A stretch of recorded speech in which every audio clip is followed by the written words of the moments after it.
केरल की नर्स निमिषा प्रिया को यमन में एक यमनी नागरिक की हत्या के आरोप में मृत्यु दंड की सजा सुनाई गई है। हाल ही में यमन के राष्ट्रपति रशद अल अलीमी ने उनकी सजा की अर्जी नामंजूर कर दी। आइए जानते हैं कि निमिषा प्रिया जो कि केरल की रहने वाली हैं, इनको यमन कोर्ट ने फांसी की सजा क्यों दी। साथियों नमस्कार। केरल में पलक्कड़ जिले के कोल्लेनगोडे में पली बढ़ी निमिषा प्रिया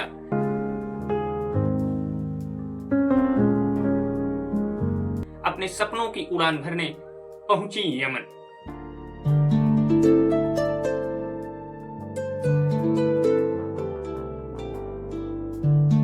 जहां उन्होंने एक अस्पताल में नर्स के रूप में कार्य शुरू किया। 2014 में उन्होंने एक यमनी नागरिक तलाल अब्दो मेहदी के साथ मिलकर एक क्लिनिक खोला।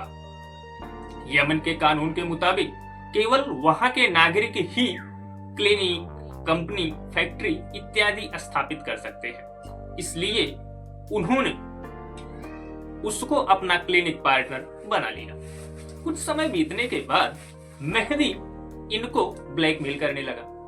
निमिषा के मुताबिक मेहदी उनकी शादी की फोटो चुराकर उनके हस्बैंड की जगह अपनी फोटो लगाकर निमिषा से शादी करने का दावा करने लगा, जिससे इन दोनों पार्टनर्स के बीच विवाद उत्पन्न होने लगे। निमिषा ने मेहदी पर पैसों की चोरी, धमकी देने और उनके पासपोर्ट्स, क्लिनिक से संबंधित दस्तावेज को जब्त करने के आरोप लगाए। 2017 में निमिषा ने मेहदी को केटामाइन का डोज दिया।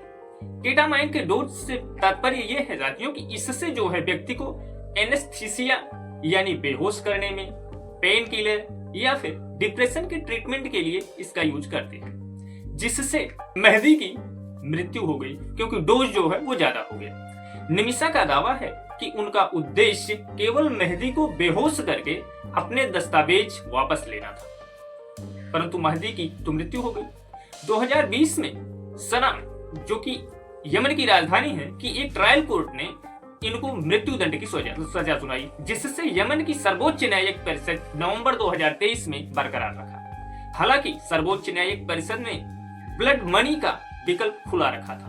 यमन के शरिया कानून के मुताबिक पीड़ित के परिवार को ब्लड मनी, जिसे शरिया कानून में दिया बोलते हैं, की पेशकश की जा सकती है, जिससे मृत्यु दंड को माफ किया जा सकता है। निमिषा के परिवार ने मेहदी के परिजनों से बातचीत कर ब्लड मनी के माध्यम से में राहत पाने की कोशिश की, लेकिन सफलता नहीं मिली। शरिया कानून के मुताबिक मर्डर के 2 दंड विधान हैं। एक है ब्लड मनी जबकि दूसरा किसास। निमिषा प्रिया के मामले में ब्लड मनी और किसास दोनों का अंतर क्या है हम समझते हैं। ब्लड मनी के तहत पीड़ित का परिवार मुआवजा स्वीकार कर अपराधी को माफ कर सकता है, जबकि किसास के तहत अपराधी को वही सजा दी जाती है जो उसने अपराध में की होती है।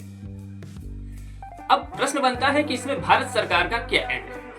भारत सरकार ने निमिषा प्रिया को हर संभव सहायता प्रदान करने का आश्वासन दिया। विदेश मंत्रालय के प्रवक्ता ने कहा कि वे इस मामले से अवगत हैं और प्रिया के परिवार को सभी प्रासंगिक विकल्पों पर विचार करने में मदद कर रहे हैं। निमिषा की माताजी प्रेमा कुमारी ने इस वर्ष की शुरुआत में यमन की राजधानी सना की यात्रा की थी ताकि मेहदी के परिवार से मिलकर ब्लड मनी के भुगतान पर चर्चा कर सकें, लेकिन कोई ठोस परिणाम नहीं निकला।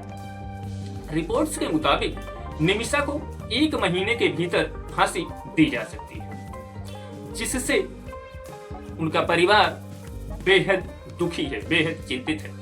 इस मामले में भारत सरकार और निमिषा का परिवार सभी संभावित कानूनी और कूटनीतिक उपायों पर विचार कर रहे हैं ताकि उनकी सजा को कम या माफ किया जा सके।